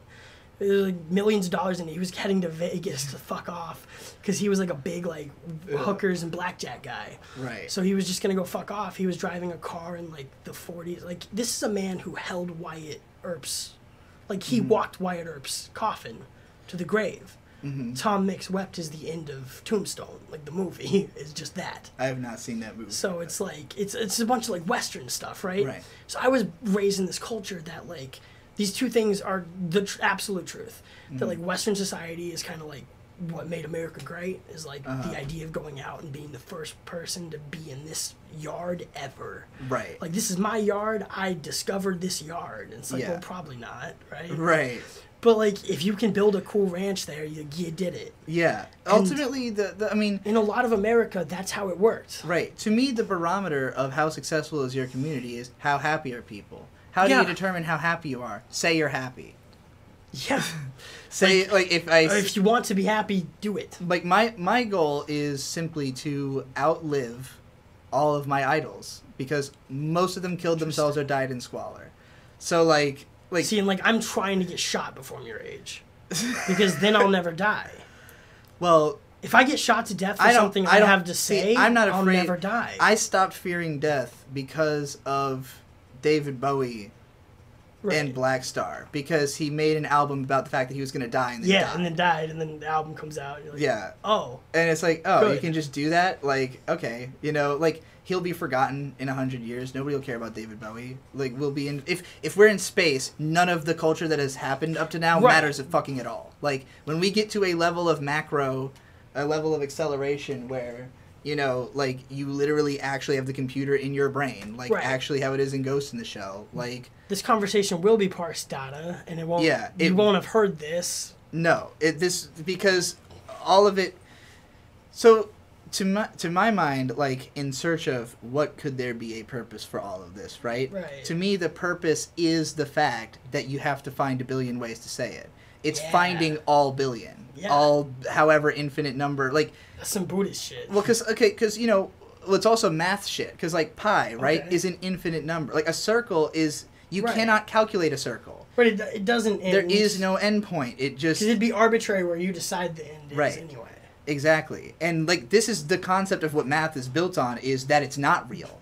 Like, people think, oh, math is the only real truth in the universe. Well, the whole concept of it is that it's not real. We're anchoring people down who need that. The purpose of it... to be anchored down in measurements like that. Well, and all of this, that's what this podcast is, anchoring this down in a measurement of audio digits. Absolutely. Which I literally, when I open the Audacity folder, there will be, 70 folders of little half a millisecond sounds. Because, like, it is literally independent files. Like, every single millisecond that you are hearing. Oh, yeah, this is all metadata. Yeah, it's literally really all data. Saved as independent small files that are just, like, saved rapidly, over and over again. That's also how your memory works. Your memory is the same as a computer. A computer is built upon a symbolic of the brain. Well, how did humans get built? We were built by plants so that they could perpetuate the same process of getting more advanced. Plants build animals, the evolution cycle is all just, how do we do it even more complex and faster? To what end? Escape. Get to the end. Literally the Is there an end? Right? Let's find it, Yeah. And how do you find it? Say every permutation. You're saying the same thing over and over again. Say every imaginable permutation. Say it again and then again and again. Yeah, and that's where we get to, like, Kanye West, his thing, Say it out loud just to see how it feels. That too, and also his recent words of the lowest form of communication, and now he's just talking in beeps to his friends and shit. Do you know about that? No, but that's some shit. Like, yeah. We all speak in meme, right? Like, we know what we're speaking. It's not... Who the fuck does Kanye West have to talk to? Kanye West doesn't have to talk to fucking anyone. He can just beep around and people He can literally beep and fucking people will literally... Yeah, like, I don't know. Does he touch his Twitter? Does he have to? I could literally... I hope so. I ask the people around me to tweet things for me all the fucking time. Sometimes me and May just debate over whose Twitter it should be posted to. But yesterday I was going like back and forth. Is this my message or your message? Like, who... Yeah, you were. Not just... It blurs into indistinguishability when you're planning to receive us as a couple, and we're as a couple talking to you as a couple. The thing about me and May to understand is that we just do everything together. So Same like with we are me and men. Right. As far as we're concerned, it's like if you're talking to one of us, the other person. If you saw this message, yeah. So the way to get to Digi is get through May. Or vice versa. Which is like... But, you know... Yeah, but you have a lot more sensory overload thrown at you online. Yeah. So, like, the big trick I would have for people who don't want to be what you want to be, but or don't want to do what you do, but want to do what I do, is learn how to cut out that. Like, you think that you get the same amount... Or, like, you're like, oh, no, you can message me to get to her, or vice versa. Actually, no, that's not how it works. Right. You're almost infinitely harder to get a hold of. Like, knowing you and in social circles with you... I'm harder to get a hold of because people conceptualize of that, of it being hard to get a hold of me. But, like, I'm literally the easiest objectively person. more notifications than I do. But I respond to almost everything. Oh, so you're just someone who doesn't care. I just literally respond to everything. People, that like, just gets lost. I don't look at who you are. I just respond. Right. I don't look like that meme of the guy who like literally doesn't like just retweeted something from a Nazi, doesn't know. Like, that's me. I don't care. Right, you weren't looking. You're like, oh, it doesn't look cool. Does this boost what I want society to be like? Right. It's basically like I've crafted an image. It's profitable enough that I'm surviving off of it. If it stops being profitable enough for me to survive off of, I change tactics. You keep swimming. Stay in a comfort zone. And for me, as just somebody who, like, I don't know, I guess it's just funny because I feel like almost everyone, everyone has grown up fucked up, and they don't know to what extent. And I feel like I'm in a strange position as somebody who simultaneously understands how badly I've been fucked up, while also understanding that I am like one of the least fucked up people, you know?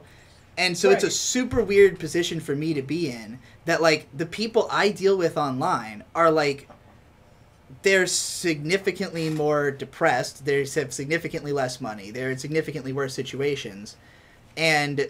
Significantly less conversations about acid while on acid right now. Right, exactly. They have to listen to the podcast. Right. But you know who gets to be on the podcast is whoever decided they wanted to be on a digi-nee podcast and who didn't seem like they wanted to stab me or rape me, you know? Like, right, like that's the bar to entrance. Yeah. Is wanting to do the thing.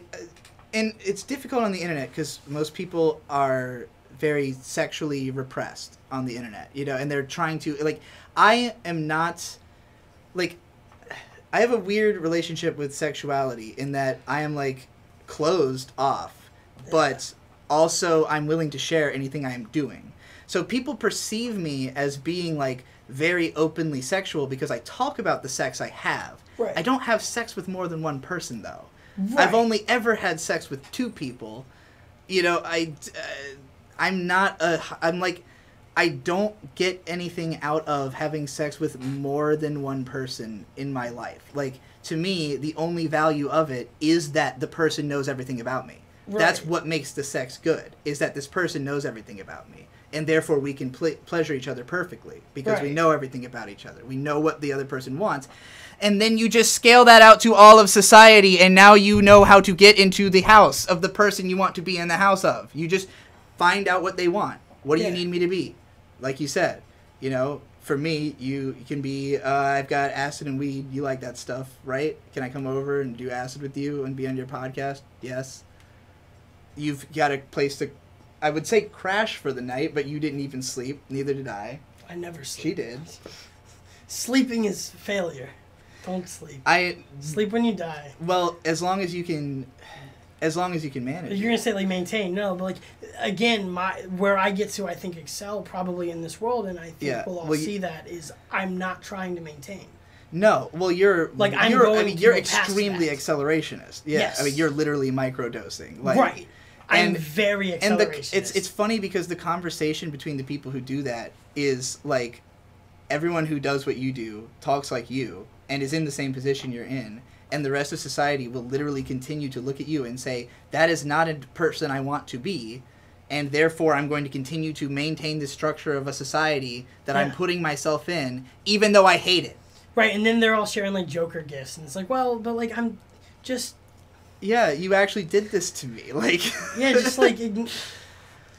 Society, right? Like the society meme is like, yeah, everyone's premise only works insofar as you let their premise work. Oh yeah, we've done the ultimate marketing consulting podcast. I think. I think so too. I don't think you can. I literally don't think you can give a better marketing consulting podcast than this. What I can do is take this and like just go enjoy it with my dumb marketing friends who are gonna just enjoy all the dumb shit we've said. You know that guy, the guy who's like he says thanks for your attention. Have you heard of this guy? No. Okay, there's this dude, and I don't remember his name, which I don't fucking care, because whatever. But he has built this empire of social media where he's on every platform, and he has a team of people that just, everything he does, they just compartmentalize it into whatever will work for that platform, and then they release it there. And it's just an engine that perpetuates itself, because all he does is talk about the fact that he's doing it. Like, the content of his channel is telling you, like, this is what all like business success strategy speakers ultimately is just like, well, you're selling them, you're just maintaining existence by continuing to state that you can do this, Right, like you'd be surprised how much I tell people like we have a brick and mortar like business space that we do entertainment out of, entertainment production and dance lessons and stuff. So I've got some grounding outside of being an internet content creator or whatever.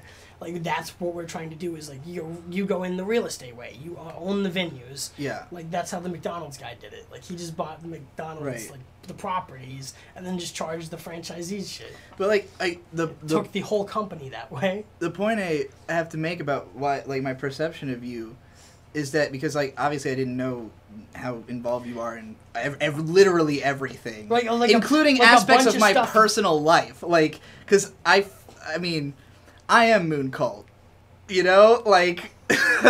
Yeah. Like, as far as I'm concerned, sometimes I convince myself I am actually you're Moon Cult. Like, I will read Moon Cult tweets and be like, maybe another personality of mine wrote this. Like, I don't know, Like, right, and then logged in. Or no, you wrote it, then you sent it over to the Moon Cult HQ, and then we processed it. And then it was sent out as a letter, which got tweeted by one of the unpaid interns. Exactly. That we keep around at the Moon Cult offices. Because they just decide to be that. Because everyone is Moon Cult. Yeah. Well, I'm Spartacus. Mm-hmm. This is what it sounds like in podcast form. That's what I'm trying to say. Which I guess, I think what's that? There was like a Netflix show that they did that, where it was like a podcast where he's like interviewing serial killers and getting like metaphysical and shit. Mindhunter. Yeah, Mindhunter. No, the Midnight Gospel. The Netflix. It's like an animation over. That is not how I would have described that to someone. Or he's talking to serial killers. That's what I was described to me as. What? I haven't seen it. Oh, the Midnight Gospel is just us doing this. Right. But it's that's what I've been told. The guy from Joe Rogan. Fucking what's his name? The Family Hour guy. God damn it. He's the big psychedelic dude. I'm really dropping the ball in my community. What matters is that he's the guy. They got somebody to do some cool animate drawings of what they were talking about, and now it exists and people watched it, and now you make money from it. #1 trending on Netflix. Like, you mean this is just a YouTube animatic? We've been small content creators have been doing this for 9 years, and it can trend on Netflix. Because what's the difference between you and Netflix? Why are Will Smith, Jack Black, and Brie Larson YouTubers now? Yeah, I mean, when I met like Miles, the marketing director at Crunchyroll, like he literally said, "I will be running this company in 10 years." Right. Whether that's true or not, I don't think he will, but I don't think he'll care in 10 years because he'll have something better to do. There'll be some other company that who cares a fuck about Crunchyroll? Who cares that he said that? He doesn't care he said that. It's all upward mobility. It's failing upward, and that's what the corporate world does. And I will say of Miles that he's somebody who I think is in a sad position because he legitimately is like a big anime fan who really cares about the industry and like is trying to work within it to make something happen. And it's like you can't do it. Like you literally have to stop. You can't like. American anime fans, you need to stop enabling the Japanese animation industry. It is evil and corrupt. You can't if you want to do something good for anime, stop buying anime. Let it die. Let anime die. Because VTubers are a better version anyway. And, like, a friend of mine, Econ, recently did a video about how he was just, like, literally VTubers have made it so anime is like unnecessary, basically, because it's just people literally live streaming with a like anime avatar as an over anime them. about anime they like. So exactly. Anime's become the coffee table book. Yeah, it's just it even more so. I mean, what they're not talking about anything. It's just streamers. It's just you can just be a streamer who is anime. Like an anime girl. Yeah, like this. Look. Like okay. Like this is a live stream of a real Japanese girl playing Minecraft, but because of her webcam and this very simple 2D software that literally you can set up. The reason May cut to it perfectly. She said the reason she's so mad is that she pays for fan art and I get fan art. Like you saw Corinne on there. There's a major difference between Corinne and I. Right, and like I believe her on some of the people she knows. It's like, oh, I know someone who knows that person. This is attainable. Like, why would you go around talking about it when you have 500 Twitter followers? Because it makes everything you say sound like a lie. And then, like, those people are sketchier about having you around in the future to talk about their shit. Right. It's the ultimate, like, fucking yourself over is when you get in the room where it happens and you start talking about what goes on there, people just kind of stop inviting you back. Right. Those are the rules we play by, though. Yeah. And, like, people like you and I are very open about, like, everything we do. So we're less on those rules. Well, because, I mean, it's one thing to talk about all of this in terms of, like, how, like, you know, this is how it works. We're explaining it. We're not describing literally how are we doing it. Like, correct. And even if I did, it wouldn't stop it. You wouldn't listen to me though, right? You would not only would you not copy what I'm doing, because you don't think that this is sustainable. Right. You have convinced yourself my lifestyle is not sustainable. There is no evidence to suggest this as of yet. There is no historical evidence to suggest this based on the accounts of people who've lived like me. They pretty much tend to live as long as they feel like, and then they usually just gas themselves when they don't feel like it anymore. Yeah, that's most of the people I've admired. People are artists. And I want to. My simple desire is live longer than them because it proves that I was mentally sounder than them. I guess that's my. That's I like want to be super the op, so like that. Yeah, my op is to be the most. My op is to be the most mentally stable person in the world. That's my op. I am the most mentally stable person in the world. But you want to do that by, like, going through the back door. Like, you don't want to, like... I want to do it in the most obscure possible way. The normies do. Yeah. You just want to... Because they're wrong. They are wrong about how to do it. No, yeah. The way to do it is just to insist that you're doing it. Yeah. And then, but for everyone to insist that they're doing it at the same time. It's the only way. Like, again, it comes back to, like, you have to be your own god, and you have to recognize everybody else as their own god, and treat them as a bunch of gods wandering around, their own universes inside of them, you know? Like, so if you are not trying to destroy their universe, you know, like, you can merge them together, build an even bigger supercluster, get a bigger and bigger picture, and, you know, like, ultimately, like... I think humans tend to be very human-centric in terms of, like, what we think of as the end goal, because we're thinking end goal humanity, right? World peace. No. End goal universe. Right. End goal universe. You need to be thinking about, like, humans are just, like, the latest, you know? Right. There's a next stage. How do we get there as fast as we can is what people are asking themselves all the time, you know? Right. Yeah. And the question is, can I get there faster without hurting anybody, you know? Yes, drugs and tech. You can. Then you get into you can because all you have to do is just do it. Right. All you have to do is just say that you can do it and then do it. And then the only way that you'll ever be proven wrong is if somebody kills you and then you're a martyr. Right. So, well, you know. I talk to my old roommate, Justin, all the time, which is, funnily enough, he hates the internet and doesn't like celebrity culture or whatever. And the only person, like, a name drop I've ever said to him that meant anything was you. Really? Like, he's been watching your content. So like, wow. Like, this is, like, so embarrassing. I shouldn't say this type of shit. Right? Like, but, like, he's a fan of you. So I was teasing him on the way down here. I was like, want me to get an autograph? And Justin's like, no, I'm not, like, you know I don't like that stuff.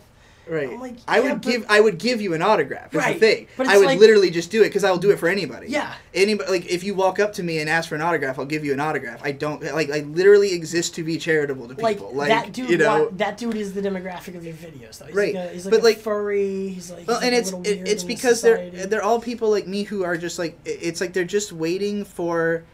They want to be given permission before they speak. Basically, that's what it comes down to. It's like, please let me speak, and it's like, no, you just have to shout. And it's like, well, I don't like to shout. I don't want to be loud. I don't want to hurt other people's ears. And it's like, well, do you want to be heard?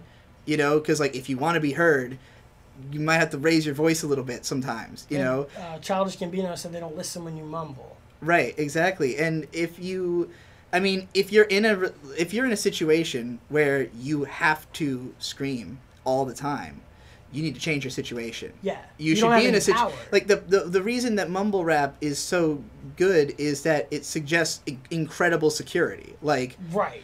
If you are able to be into mumble rap, it means that you are not concerned about the fact that it's mumble rap. You know? Like, what could be more based than not giving a fuck? That's a bar of entry in and of itself, where you get people who like criticize or draw a divide between like lyrical and like mumble rap, or just like spiritual. Well, and that's another thing. Music. That's another thing that's difficult because I got my start as a critic.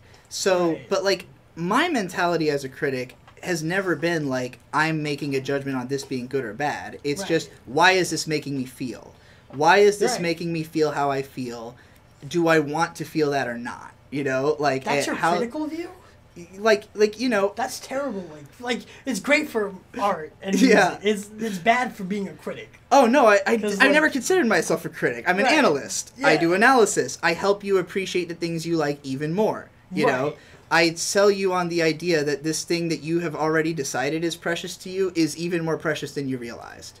That's where Dick's success is. Right. And it's because I sincerely believe it, because I studied it and I figured out why it works. So it's like, okay, I know why these things work. But, like, the difficulty I have is that everybody gets into, like, I see genre as, like, I don't want to trap my audience into being themselves stuck with me.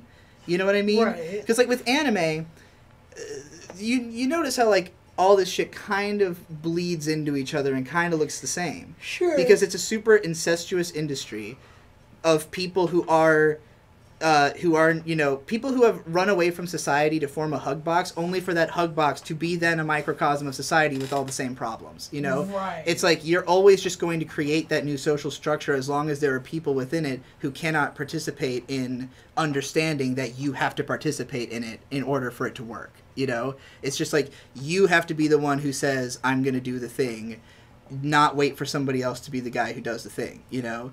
And like every time you talk yourself out of it, it just means it didn't get done, you know? And now it'll never get done when it could have, you know? Yeah. So will you capture it or just let it slip? You know, his palms are sweaty, knees weak. Arms are heavy. There's vomit on his sweater already. Mom spaghetti, mom spaghetti, mom spaghetti, mom spaghetti. Mom spaghetti. Now just take anything you want. Take it. Take anything out of this. Like, literally, like, what would Moon Cult do, right? He would literally release just every single 3 seconds of this and then retweet it every fifth day. That's different engagement. Right. Every time. The half-life of a tweet is 3 seconds. Like, literally, the people are so self-conscious about, like, well, I already said it, so it's not interesting to me. And it's like, well, nobody else heard you heard it. No one saw that. No one. Always assume nobody saw it. Always assume you have to say it again. And if they're annoyed that you keep saying it, fuck them. Right. They're not who you're saying it for. No. You don't. They've heard you say it a few get times. it. They should, Well, they'll move on to that. Because, like, right. My mentality is ultimately, okay, so this is going to be a funny word for it, but you know how I like my funny words. The Japanese word for this is fetish. But their word for fetish is not quite... Well, it is the same, but, you know... The way they use it is to go beyond just sexual fetish, basically. It's like anything that is just your particular weird proclivity, you know? And anime is ultimately a celebration of fetish, you know? And it's people pouring that into their work and communicating it to one another. And so, to some degree, like, the fetish is all that matters. You know, like, whatever it is that speaks to you uniquely about the thing, that's what you need to focus on. It's like, why does this thing speak to me? Not that everything else exists, that all these other people exist. just why did this, out of anything that was out there, why did this reach out to me, and how do I now do that back out? You know, that's the study. That's the cycle you have to go through, and then you realize, oh, all I have to do is just say I'm doing it. Right. Yeah. That's all we have to do. Just say you're doing it. And you don't have to actually do it. No. You can if you want. Get like 3 people to film you doing it for free for a couple of years. Yeah. Like Gary Vee did, and then you've got it. That's who I was referring to. So Gary perfect. Vee. Yeah. That's the guy who I was talking about. Yeah. There we go. Yeah, like, do his thing. You'll win. He did it. It worked. Yeah. It's the only marketing advice, again, that you need, just like this podcast. It's great because, like, anybody who's still listening for a point can't get one. And anybody who's still listening just to enjoy it, really kind of, like, already is there probably anyway. Tripping balls themselves. Right. Like, you've got to... Why are we still talking to you is a weird thing. Yeah. Well, the thing is, my audience... I'm already making plans to go eat lunch. Like... Yeah. Oh, yeah, no. Yeah, let's fucking end this. Bye.